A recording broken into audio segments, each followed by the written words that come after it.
road again, this time a 3-week trip.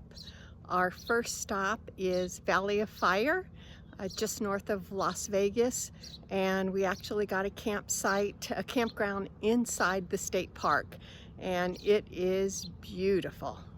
Here's a look at our site. It's, I think, 70 feet long or 90 feet long. It's long, and we're getting set up. And then we also have this area over here, and we don't have any utilities, but we do have a spigot for potable water, and then a little shade with a table, a barbecue, which we wouldn't use, so we have our own. Then over here we have a fire pit in the ground, and then a little area if you had a tent.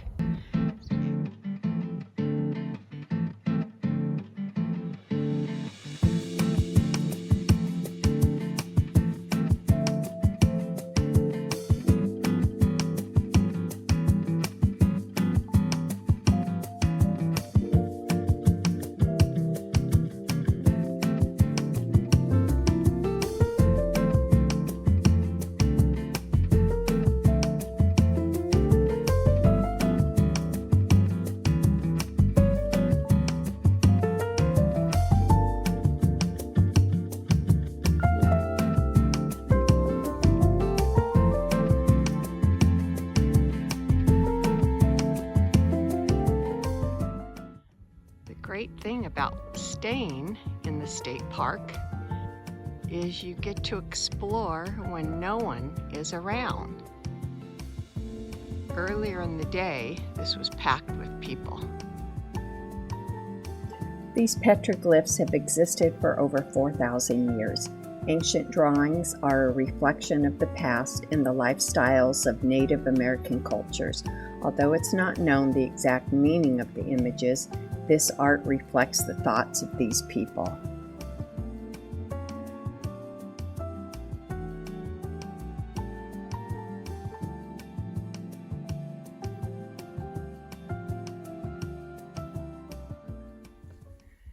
It's a little hidden gem back here. There's no one around.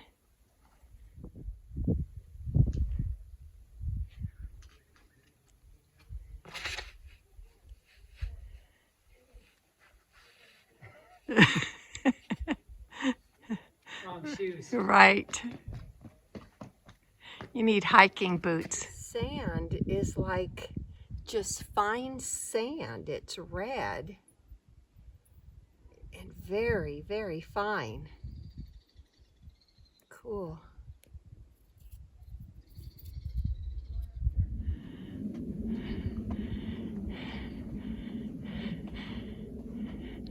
Oh my gosh, it's difficult walking in the sand uphill.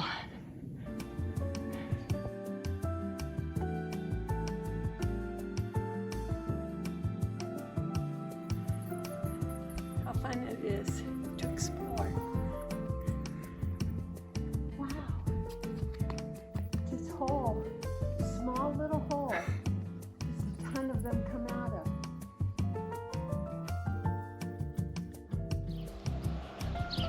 The next morning, Brad woke up early to experience the sunrise in the park.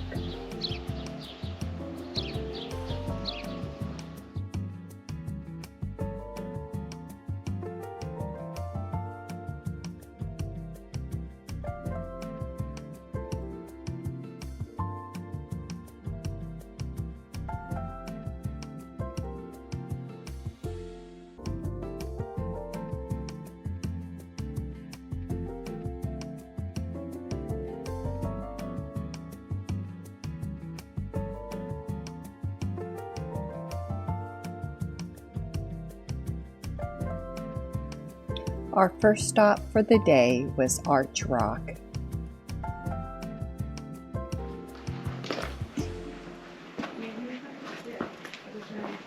Just curious, like what those are. We then took a short drive to the beehives.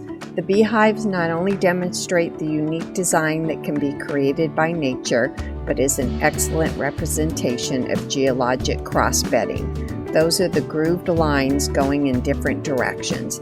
The layers or beds represent different layers of silt that are deposited at different times.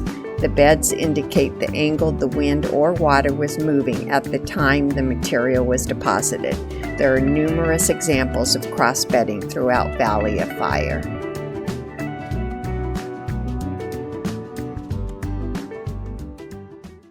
You in the beehive? Yeah, I'm the queen bee. That's true. How cool.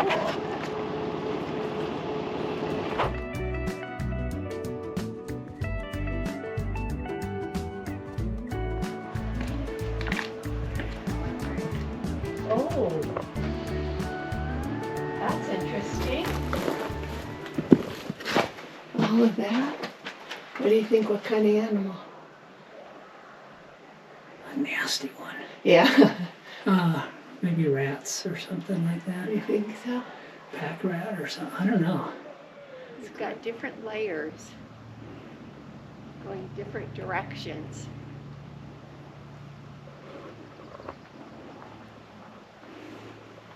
I forget what they called them.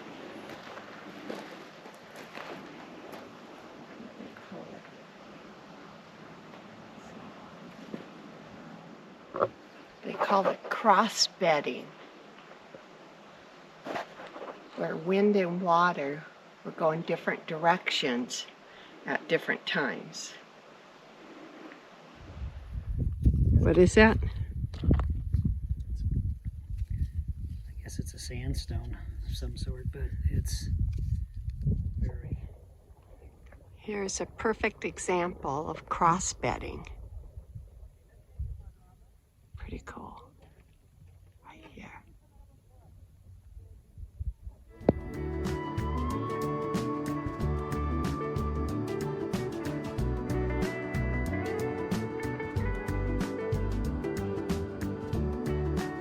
The next stop was to see petrified logs. Petrified forests are rather common in the West and are often made up of a wide variety of trees. The trees of this forest, however, are ancient pines that grew near here during the Great Age of Reptiles, approximately 150 million years ago.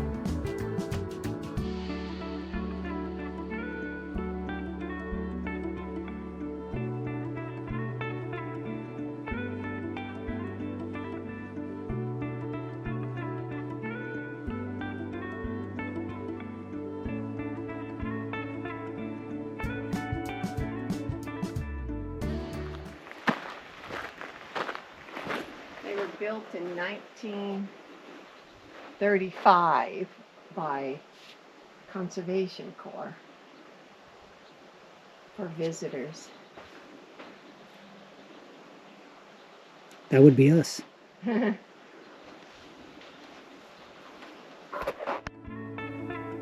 These 3 cabins were constructed of native sandstone and were, like the sign stated, used to shelter campers and travelers visiting the park. Approximately 9,000 people visited the newly established Valley of Fire State Park in 1936. Today, several 100,000 visitors enjoy the park each year.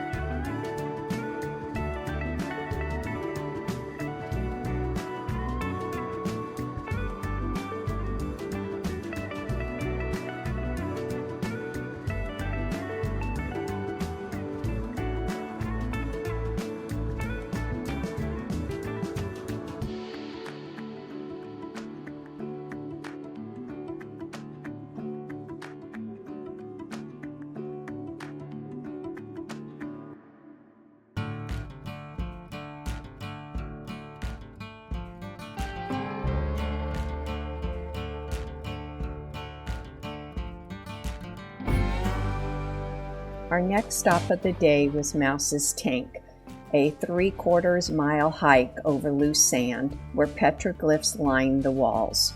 Within Valley of Fire, There are more carvings of desert bighorn sheep than any other animal. These depictions appear in a variety of styles and interpretations, indicating their importance to many people over generations.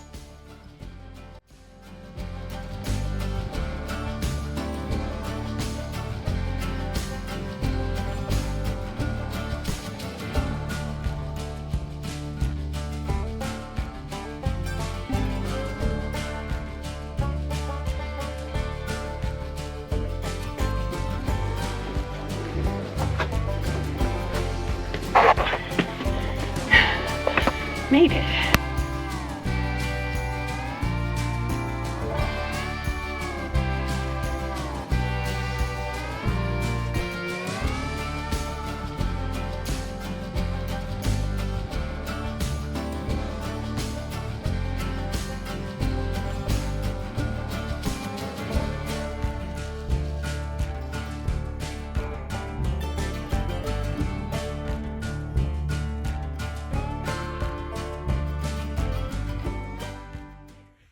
Walking 3/4 of a mile in and out total is not too difficult, but walking that in soft sand is not as easy as it looks. Whew.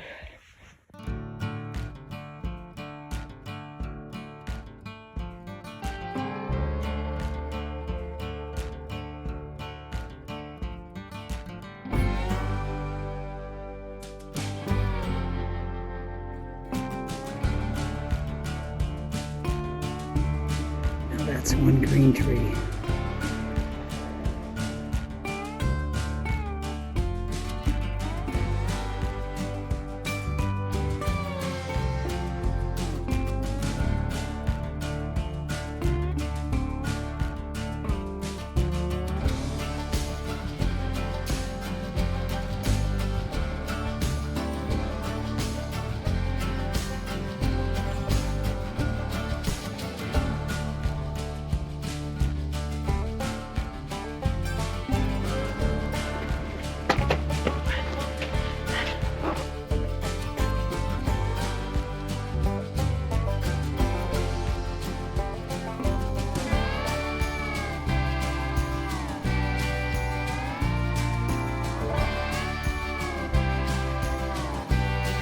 Our last stop of the day was Elephant Rock, which has a 1.25-mile loop over loose sand and rough terrain.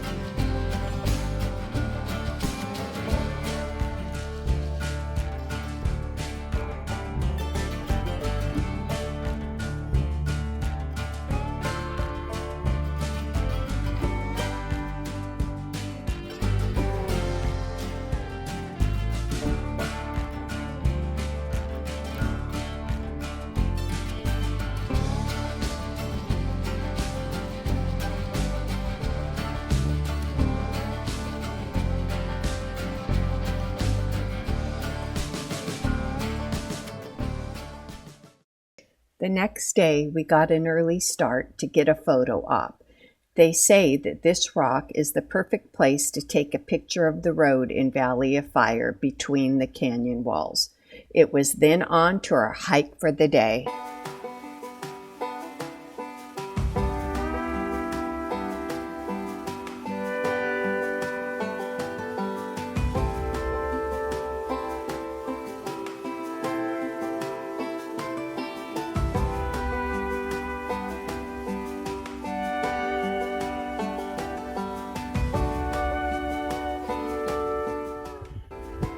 Look at all of the different color contrast.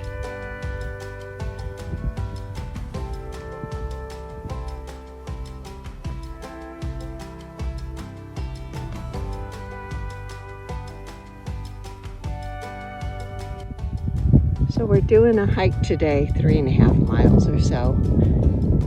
And this part of it is called Fire Wave. Look how cool all these rock formations are with the wave of color contrast. And we're heading down down over through this gully over into Pink Canyon. Cut up around to make the loop.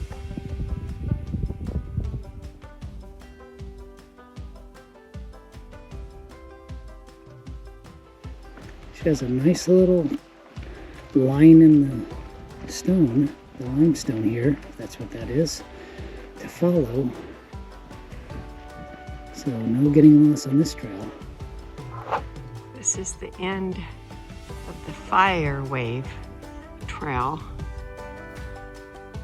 Then we head into the Seven Wonders. How gorgeous is all that?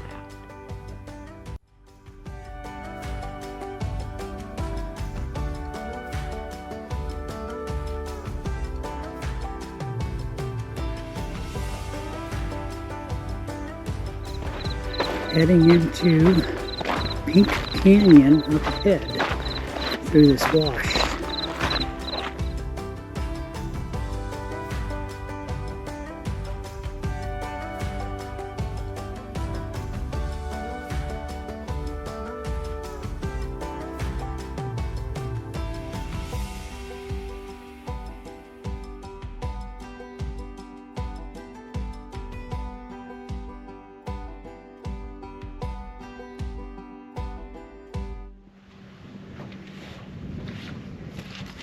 So shifted here.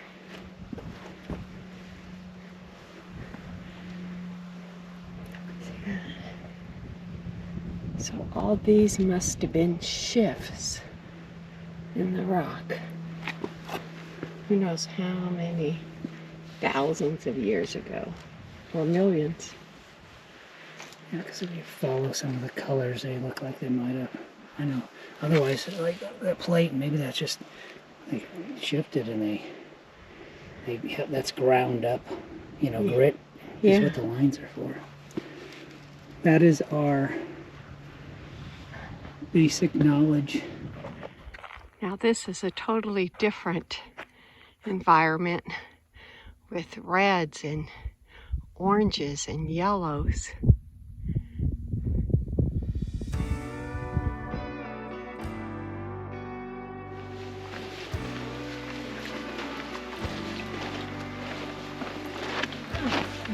Cool. Wrong place to be in the rainy season though. Yeah, or flash flood.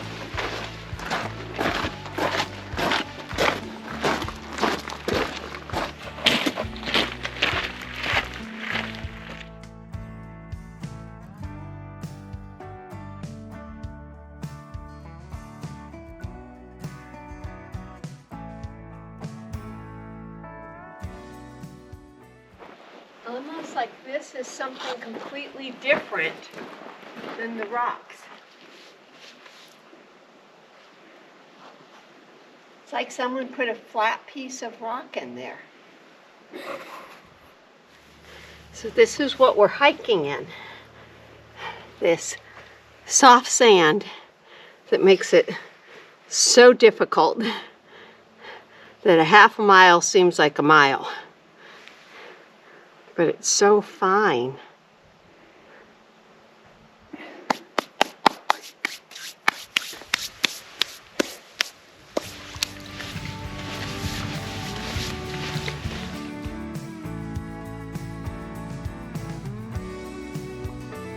This is the Slot Canyon cut through over to the, what's this White one? Dome. White Dome. Well, you know us. We don't follow instructions. It doesn't say you can't go this way. This is the Slot Canyon that leads over to White Dome Trail Loop. So we're going to check it out and head over to the White Dome Loop and then come back this way to finish the loop that we were just on. And perhaps they give a warning for times when there could be a flash flood. Who knows?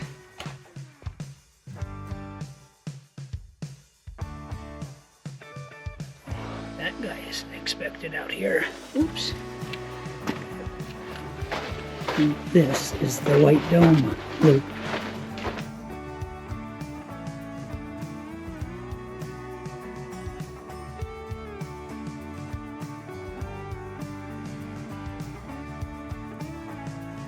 A little on the rocky side on this part. Rock and sand. Large rocks. Leading up to that big thing up there.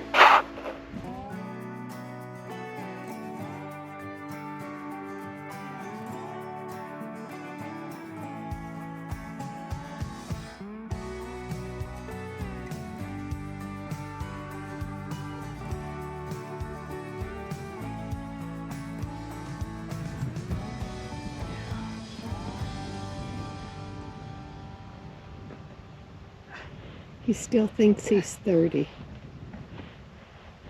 but he's pretty spry for his age. There's your White Dome right there. We're in the White Dome parking lot, which is where the trail loops through.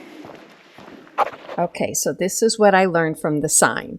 The rock layers were formed from wind-blown sand dunes that covered thousands of square miles during the age of dinosaurs. Over time, the grains of sand were cemented together into solid rock. The fracturing of the rocks are parallel vertical joints that were created in the once solid rock layers through folding and faulting caused by forces and stresses from movement of the Earth's crust. These movements form most of the mountain ranges you can see beyond Valley of Fire.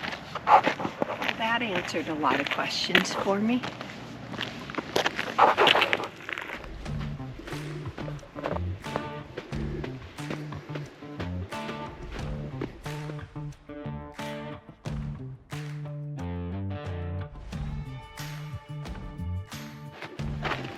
Now they head back into the slot between the two trails.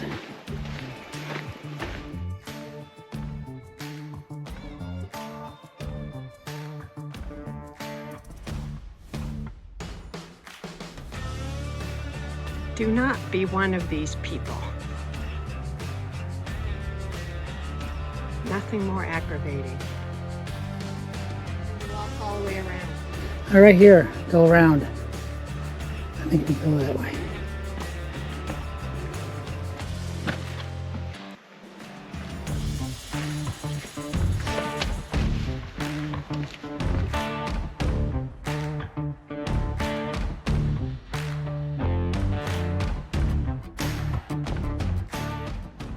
Okay, so today we did a 3.5-mile hike.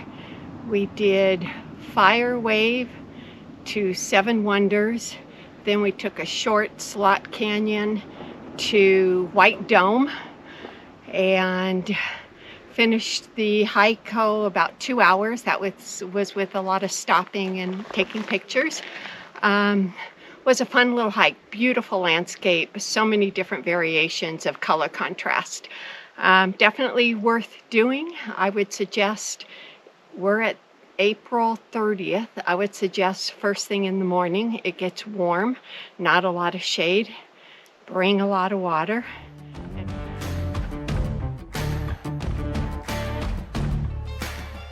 After the hike, we took our last ride through this amazing state park. So, to answer the question, is it worth visiting Valley of Fire? The answer is a definite yes.